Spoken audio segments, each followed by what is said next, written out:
Pagbasa mula sa aklat ni Propeta Isaías. Ang sabi ng Panginoon sa kanyang bayan, ayon sa katarungan at laging matuwid ang inyong gagawin. Ang pagliligtas ko'y di magluluwat, ito ay darating, ito'y mahahayag sa inyong paningin. Ito naman ang sabi ng Panginoon sa mga dating dayuhan na ngayoy kabilang sa kanyang bayan, buong pusong naglilingkod sa kanya, nangingilin sa araw ng pamamahinga, at matapat na nag-iingat sa kanyang tipan. Dadalhin ko kayo sa Sion, sa aking banal na bundok. Ipadarama ko sa inyo ang kagalakan sa aking templo. Tatanggapin ko ang inyong mga handog at ang templo ko'y tatawaging bahay dalanginan ng lahat ng bansa. Ang salita ng Diyos.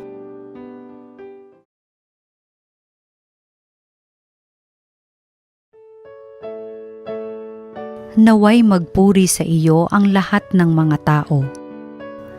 O Diyos, pagpalain kami't kahabagan, kami Panginooy iyong kaawaan, upang sa daigdig mabatid ng lahat ang iyong kalooban at ang pagliligtas. Naway magpuri sa iyo ang lahat ng mga tao. Naway purihin ka ng mga nilikha, pagkat matuwid kang humatol sa madla. Ikaw ang patnubay ng lahat ng bansa.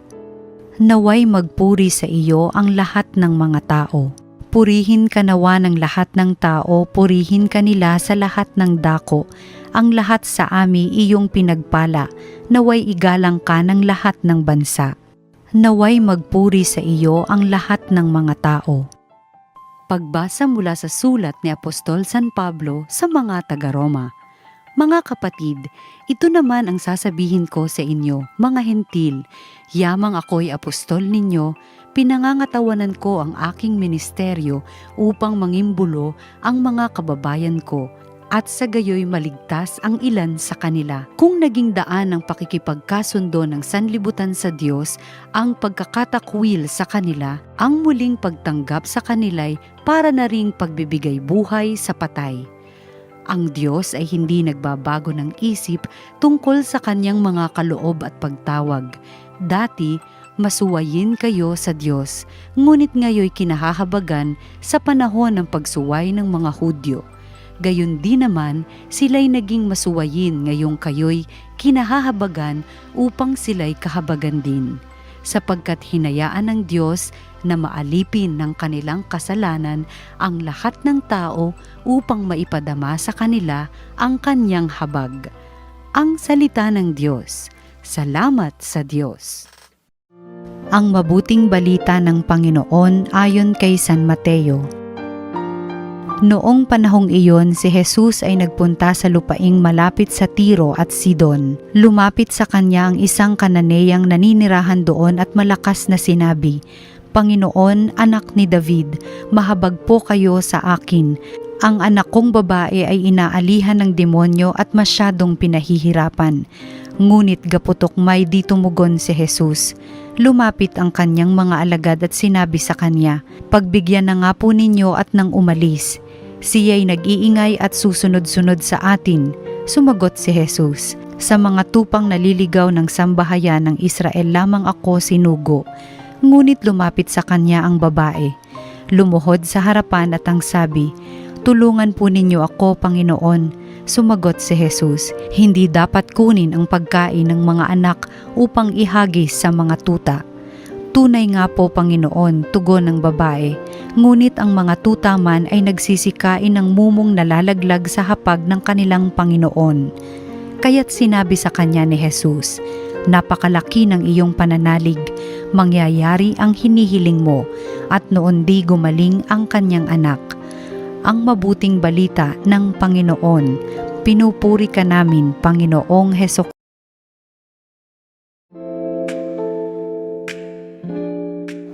Noong kapanahunan ng Lumang Tipan, ang mga Hudyo ay mapangmata sa ibang lahi na hindi mga Hudyo. Sila yata ang bayang pinili ng Diyos. They are the chosen race. Ibinigay sa kanila ang batas ng Diyos na nagbubuklod tangi sa kanila sa ibang lahi. Ang tanda ng kanilang pagiging Hudyo ay ang pagtutuli Kaya hindi maganda ang pagtingin nila sa mga hindi tuli, sa mga uncircumcised. Ang kaligtasan ay para lang sa mga pinili ng Diyos, sa mga natuli na. Pero huwag lang tayo tumingin sa mga Hudyo noon, kasi nangyayari pa rin ang ganitong pananaw sa Israel ngayon. Inaapi ngayon ng mga rightist Jews ang mga hindi Hudyo. Kasama na dyan ang mga Muslim at Christian Palestinians na mas nauna sa kanila sa lupain ng Palestina at mas marami sa kanila sa bansa mismo ng Israel. Kinukulong nila ang mga Palestinians sa pamagitan ng matataas na sementong bakod. Sinisira ang kanilang mga bahay at inaagaw ang kanilang mga lupain. Binobomba nila ang mga ito sa Gaza Strip at sa West Bank at pinagbibintangan sila ng mga terorista. Pero sa totoo lang, ang mga soldadong Israeli ang mas maraming pinapatay at ikinukulong na labag sa international law. Sila ang terorista. Ang problema ng pag-aaway-away ng mga tao dahil sa lahi, dahil sa pagkaibang kulay ng balat at paniniwala ay hindi lang nangyayari sa Israel noon at sa Israel ngayon. Nangyayari din ito sa maraming bansa sa buong mundo. Kahit na sa mga bansang sinasabi nilang maunlad na sila, nandyan pa rin ang racism, ang rasismo. Nangyayari yan sa Amerika. Mababa ang tingin ng mga whites sa mga itim at o mga blacks. Marami sa mga ito'y madaling barilin ng mga pulis nila kasi black sila at madaling paghinalaan na gumagawa ng masama. Dahil sa maraming blacks na binabaril ng mga pulis, nagkaroon ng kilusang Black Lives Matter. Naninindigan dito para sa karapatan ng mga blacks. Pero hindi lang mga itim ang tinatanggihan at tinitingnan ng mababa sa Amerika. Pati na rin ang mga Asians at ang mga Latinos. Basta na lang inaapi ang mga ito kasi dayuhan ang tingin sa kanila sa Amerika. May racism din sa Europa. Ayaw nilang magpapasok sa Europe ng mga black refugees na galing sa Africa, ng mga Arabs at mga Mid-Eastern people na galing sa Syria, sa Iraq o sa Afghanistan. Pero ang dami nilang tinatanggap na mga refugees na galing sa Ukraine kasi puti ang mga Ukrainians, kalahi nila. Nangyayari din ang racism sa Asia. Tinataboy ng mga Rohingyans na galing sa Myanmar na pumapasok sa Malaysia at sa Indonesia. Dito sa Pilipinas, nandito rin ang mababang pagtingin sa ating mga kapatid na katutubo. Ang kanilang karapatan sa kanilang lupaing ninuno ay nilalapastangan. Ay, malaki ang problema ng mundo ngayon sa racism, sa ibang lahi na tinitingnan na dayuhan. Pati na si Jesus sa ating ebanghelyo ngayon ay mayroong ganitong paningin sa simula. Pumunta siya sa lugar ng Tiro at Sidon. Ito'y mga lungsod na nasa labas ng teritoryo ng mga Hudyo. Doon ay may nakakilala sa kanya na isang babae, isang dayuhan, isang Kananeyang taga roon. May anak siyang inaalihan ng masamang espiritu. Pinakiusap niya ito kay Jesus na pagalingin. Panginoon, ang tawag niya, anak ni David, maawa po kayo sa akin. Dinedma siya ni Jesus. Hindi siya pinansin. Ngunit patuloy siyang nagmamakaawa sa kanya na ang mga alagad mismo ni Jesus ay nasuya na o naawa man kaya sa kanya. Nasabi nila kay Jesus, pagbigyan na po ninyo nang umalis na. Siya ay nag-iingay at susunod-sunod sa atin. Ano naman ang dahilan ni Jesus? Bakit hindi pinansin ang babae? Dayuhan kasi siya. Hindi siya Hudyo.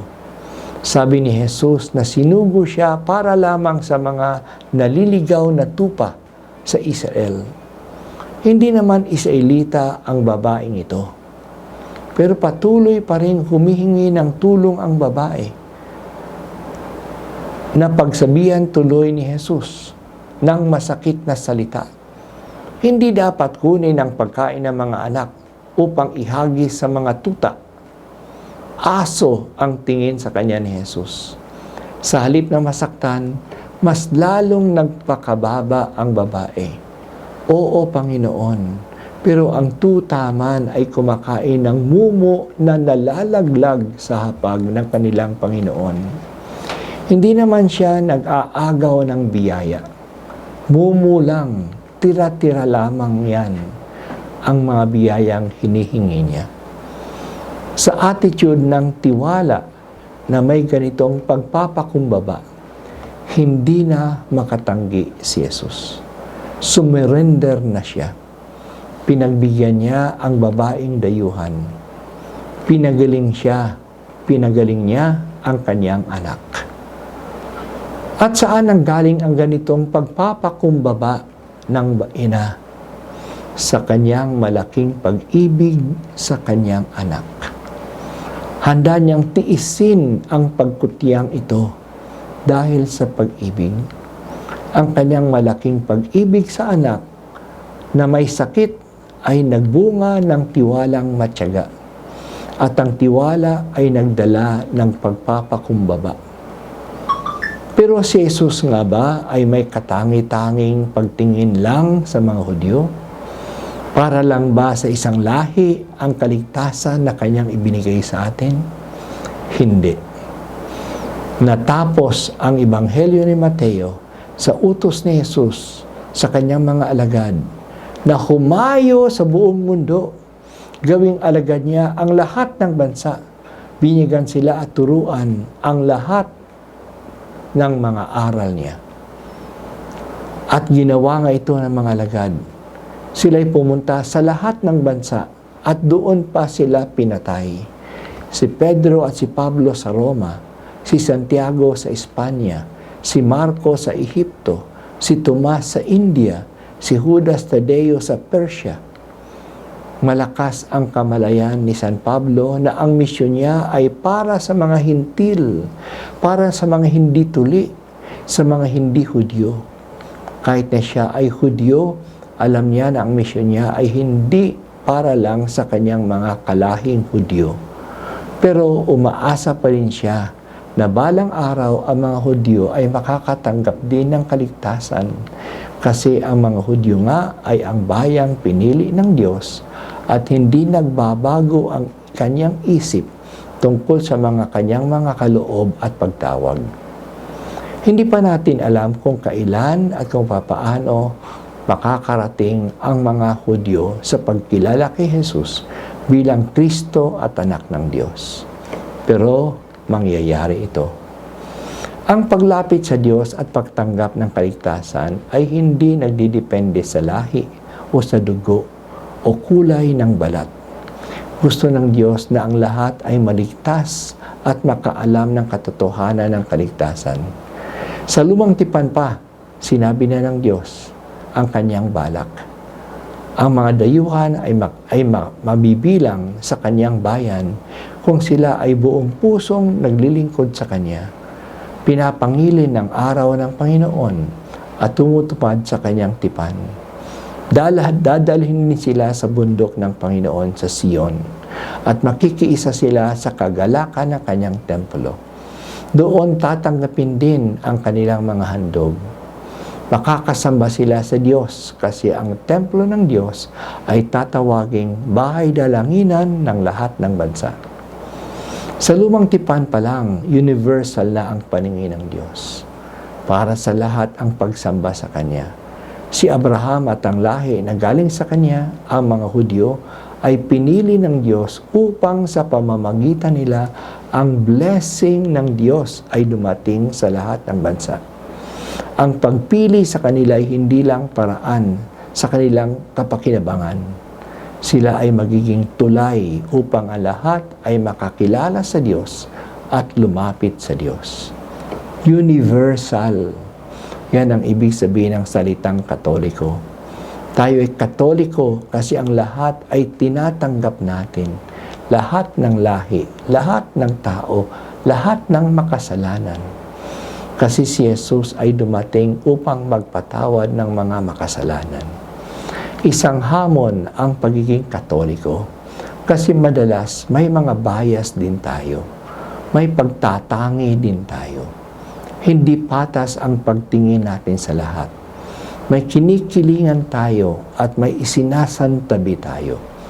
Mababa ang tingin natin sa hindi natin kasama, sa mga nabibilang sa ibang relihiyon. Maging tunay na Katoliko po tayo. Pahalagahan at igalang natin ang lahat.